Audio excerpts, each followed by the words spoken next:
सनातन धर्म, जो मानवता मैंने देखी है, अगर वो मानवता मेरे धर्म में होता तो शायद मैं अपने धर्म में बहुत खुश रहती। अच्छा। अब क्योंकि मैं मुसलमान माँ के कोख से पैदा हुई हूँ, 72 वर्जिन हुरों का जिक्र कुरान में नहीं है। प्रॉफेट मोहम्मद पर एक बुढ़िया कचरा फेंकती थी और वो बीमार हो गई तो प्रॉफेट मोहम्मद चले गए उसकी तीमारदारी करने के लिए, उसका ख्याल रखने के लिए। ये भी कुरान में लिखा हुआ नहीं है। तो बहुत सारा ऐसा चूरन है झूठ का जो ये इमाम लोग फैलाते हैं। मैं चाहती हूँ कि कोई भी आलिम, उलमा, कारी, इमाम, मुअज्जिन वो कुरान की किताब को लेकर के मेरे पास आए और मेरे हाथ में कुरान नहीं होगा। हर सूरा, हर पारा, हर आयत को मैं तर्जुमान के हिसाब से उसको बताऊंगी कि कहाँ कहाँ पर क्या क्या है और तुम क्या क्या अफवाह उड़ाते हो। मुसलमान मदरसा छाप लोग जहालत के कीड़े ये बताएंगे कि हमें क्या किस चीज को फॉलो करना है और किस चीज को फॉलो नहीं करना है। कुरान में ये साफ है कि यहूदियों पर हमेशा अत्याचार हुआ है। अगर आप मुसलमान समाज के हिसाब से देखेंगे तो यहूदी जो हैं वो बुरे हैं, क्रिश्चियन हैं वो बुरे हैं, हिंदू तो काफिर ही हैं। सनातन धर्म को तो जितना मलाइंग 1400 साल से किया गया है और यहूदियों को जितना डिप्राइव और जितनी अत्याचार की गई है, ये कुरान के पन्ने खोलकर देखा जा सकता है। जिस तरीके से जंग लगातार जारी, आप किसका समर्थन कर रही हैं? मैं इजराइल का। तो रुको जरा, सबर। हमारे साथ इस वक्त सीनियर एडवोकेट इब्राहिम साहब हैं और जैसा कि आप जानते हैं हावड़ा कोर्ट के ये बेहतरीन लॉयर में इनका शुमार होता है और आज हम इनके साथ बात करेंगे। जैसा कि आप जानते हैं कि बीजेपी के नाम नहाद नेत्री नाज़िया इलाही खान ने फ़लस्तीन और इसराइल जंग के बारे में जो कुछ कहा है वो शर्मिंदगी के बायस है और उससे लोग बहुत ही परेशानी महसूस कर रहे हैं कि उसने खुलेआम तौर पर यहूदियों का सपोर्ट किया है। हम अब्रार साहब से जानना चाहेंगे कि उनका इस बारे में क्या कहना, लेकिन इससे पहले ये भी मैं बता दूं कि नाज़िया इलाही खान खुद को एडवोकेट कहती है, उसका भी ये यहाँ चैलेंज किया जाएगा या किया जा रहा है कि उनका जो भी डिग्री है एडवोकेट का वो सारा का सारा फेक है। तो इब्रार साहब बताइए, नाज़िया ने जो यहूदियों की सपोर्ट की, हिमायत की, उसके बारे में आप क्या कहना चाहेंगे? देखिए, आजकल तो हम जो देख रहे हैं आज 2 दिनों से, नाज़िया इलाही खान जो है ये ज़रा कुछ बोल रही है ज़्यादा, बहुत कुछ उल्टा पुल्टा, बहुत कुछ ऐसी बात बोल रही है जिससे आम मुसलमानों को रंज और नागवार फील हो रहा हम लोग का। ऐसा उसको नहीं बोलना चाहिए। और फिर वो अपने आप आईने में जाके देखे कि वो कितनी सती सवित्री हैं। एक फेक केस में गिरीश पार्क पुलिस स्टेशन में एक FIR दर्ज है जहां उसने एक शख्स से 7 लाख का पैसा लिया था। एक्सटॉर्शन का मामला हुआ है उस पर और उसके पास फेक डिग्री भी है। तो ये बीच में एकदम उड़ गई थी, इनका नामो निशान मिट गया था। मगर अभी वो एक ऐसे पार्टी से ताल्लुक़ इनका हो गया है जो इनके जहन को घोल के कुछ ऐसा पिला दिया है कि वो उस कोक को ही बदनाम कर रही है जिस कोक से जन्म लिया इसने।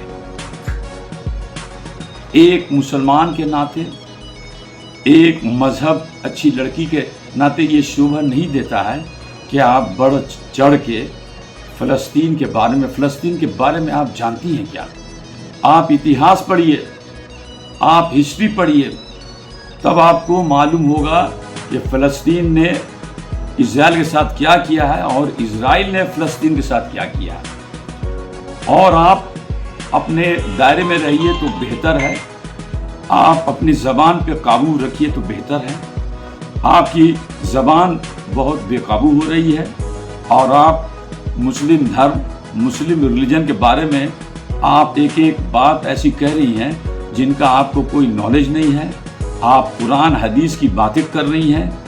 आप अपने आप पे लगाम लगाइए और अपने कैरेक्टर, अपने नेचर को पहले ठीक करिए और आपके अगेंस्ट में जो केस हुआ था उसको सुधारिए जाके। आपकी बदनामी, आपकी सुर्खी है, आप उसमें पर्दा डाल रही हैं। उसको पर्दा डालने के लिए आप बढ़ चढ़ के हिस्सा ले रही हैं।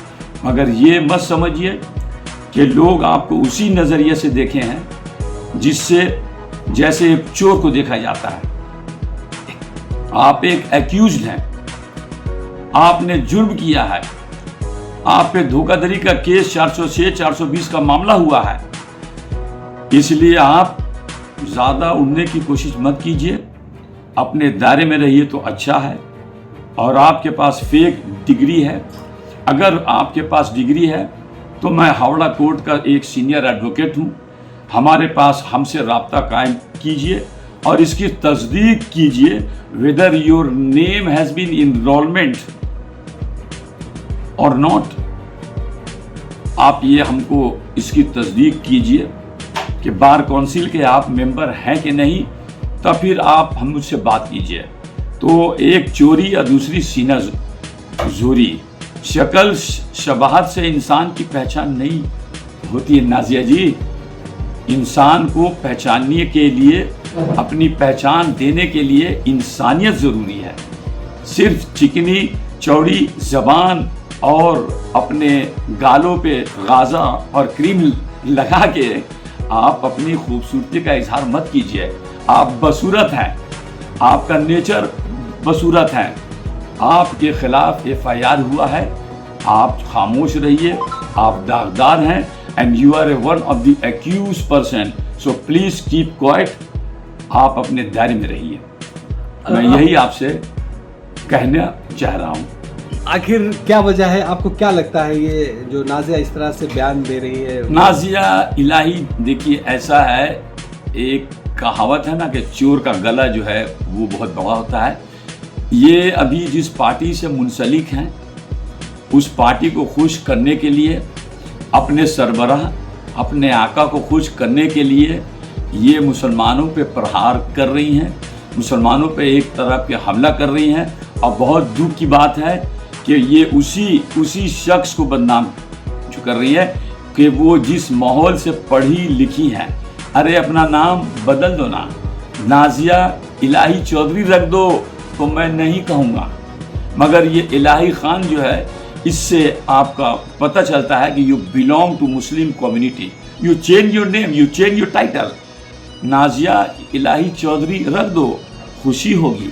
चले जाओ, वापसी के लिए तो बुला ही रहे वो लोग, चले जाइए वहीं पर। और इसके बाद जितनी बातें हैं, जितनी मुखालफत की बातें हैं आप कीजिए, कोई कुछ नहीं कहेगा।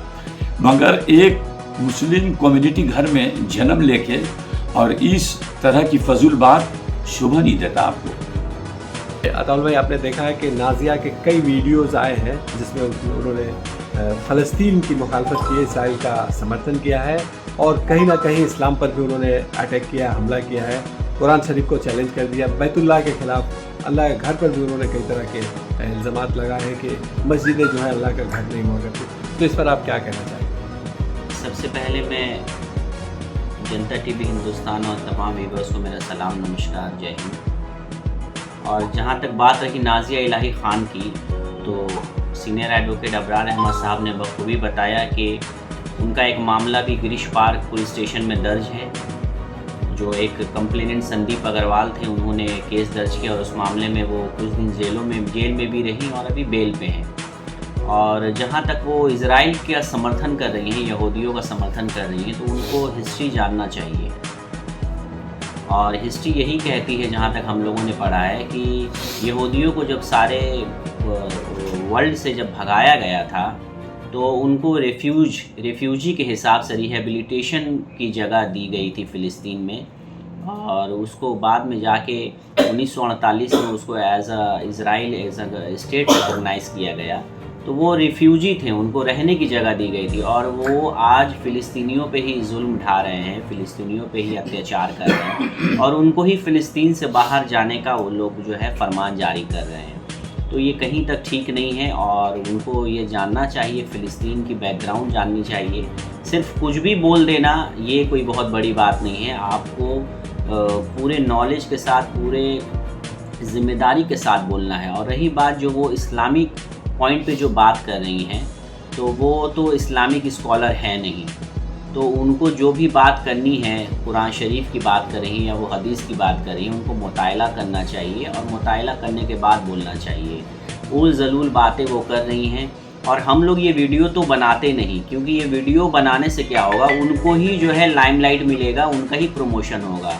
पर ये भी वाज़ेह हो जाए कि ये वीडियो उनको लाइमलाइट या प्रमोशन देने के लिए नहीं बनाया जा रहा है, उनकी गलत बातों की मजम्मत करने के लिए बनाया जा रहा है, ताकि आइंदा और भी कोई शख्स ना उठे और गलत सलत बयानबाजी ना करे। तो मैं कड़े शब्दों में दो बातें बता दूं, वो जो इज़राइल का समर्थन कर रही है वो उनका सोच हो सकता है, वो उनकी ओपिनियन हो सकती है, वो उनका मत हो सकता है, वो उनका थिंकिंग हो सकता है, पर हम लोग जो लोग भी ना हक की सदाएं बुलंद करते हैं, ना हक के ख़िलाफ़ आवाज़ बुलंद करते हैं, वो सब आज फ़िलिस्तीन मज़लूमों के साथ हैं, साथ थे और साथ रहेंगे। वो अपने चंद आकाओं को खुश करने के लिए, एक कहावत है कि सस्ती शोहरत पाने के लिए लोग इस तरह की काम करते हैं। तो नाज़िया इलाही ख़ान मोहतरमा जो हैं वो भी सस्ती शोहरत पाने के लिए वो चाह रही हैं कुछ उल जलूल बगदूम मुसलमानों के ख़िलाफ़ बकने से कुछ बड़ा पोस्ट मिल जाएगा, कुछ बड़ा ओहदा मिल जाएगा उनको अपनी पार्टी में, तो वो उनका मैटर है, वो जो करना है करें। पर अगर गलत बयानी करेंगे इस्लाम के ख़िलाफ़ या मज़लूमों के ख़िलाफ़ तो उनकी मज़म्मत होगी और कड़ी मज़म्मत होगी। और हमारा ये जो वीडियो बनाने का मकसद है वो यही है कि वो जो भी बातें कर रही हैं वो सिर्फ़ और सिर्फ एक अपने आकाओं को खुश करने के लिए बात कर रही हैं। उनका हिस्ट्री से, उनका लीगल, उनका इस्लामिक से कोई लेना देना नहीं है। और being an practitioner, legal practitioner, हम लोग खुद एडवोकेट हैं और उनका जैसे मैंने कहा कि एक मामला चल रहा है, गिरीश पार्क पुलिस स्टेशन में FIR दर्ज है और वो मामला सब जुडिस है, कोर्ट में वो मामला चल रहा है, वो अभी बेल पर हैं। तो हम लोग चाहेंगे कि भाई जो आप पे दावा किया गया है कि आप लॉयर है कि नहीं, तो जाहिर सी बात है हम लोग सब लॉयर जानते हैं, हमारे parent body West Bengal bar council है, उसमें हम लोग रजिस्टर्ड होता है, एनरोलमेंट होता है। तो सिंपल सी बात है, एनरोलमेंट के बाद आई कार्ड देता है वेस्ट बंगाल बार काउंसिल। आप उसे किसी भी प्रेस कॉन्फ्रेंस करके उसको शो कर दें, लोग जान जाएंगे कि हाँ आप जो है जेन्युइन लॉयर हैं। और बाकी रहा जो भी आपके केस मुकदमा है वो कोर्ट का मैटर है, कोर्ट उसको डिसाइड करेगा। हम लोगों को पूरी आस्था है कोर्ट पर आप जो गलत हदीसें बता रही हैं, गलत जो है इस्लामिक आयतें बता रही हैं, ये तो रिलीजियस स्कॉलर ही इसको मजम्मत करेंगे और अच्छे शब्दों में आपको उसको बताकर कुरान और हदीस की बात। पर एक आम इंसान, एक मुस्लिम होने के नाते भी हम लोग थोड़ी बहुत तो जानकारी रखते हैं। जो भी आप इस्लाम के ख़िलाफ़ अटैक कर रही हैं वो सिर्फ़ और सिर्फ आपको चाह रही हैं कि आपको कुछ फ़ायदा हो जाए। मेरी बात को आप नोट कर लीजिए, कोई फ़ायदा होने वाला नहीं है। बीजेपी आपको कोई बहुत बड़ी पोस्ट देने वाली नहीं है, बीजेपी कोई आपको बहुत बड़ी मिनिस्ट्री देने वाली नहीं है। सिर्फ़ और सिर्फ आप मुस्लिम लोगों को गाली दे के कुछ नहीं कर सकती। अपने अंदर सलाहियत पैदा करिए, काबिलियत पैदा करिए। जिस जगह भी रहिएगा अगर काबिलियत रहेगी तो आप आगे बढ़ सकती हैं, वरना इस तरह के बेफजूल बातों को करके और जो है मुस्लिमों का साथ ना देके आप अपने तौर पे अन्याय कर रही हैं। बस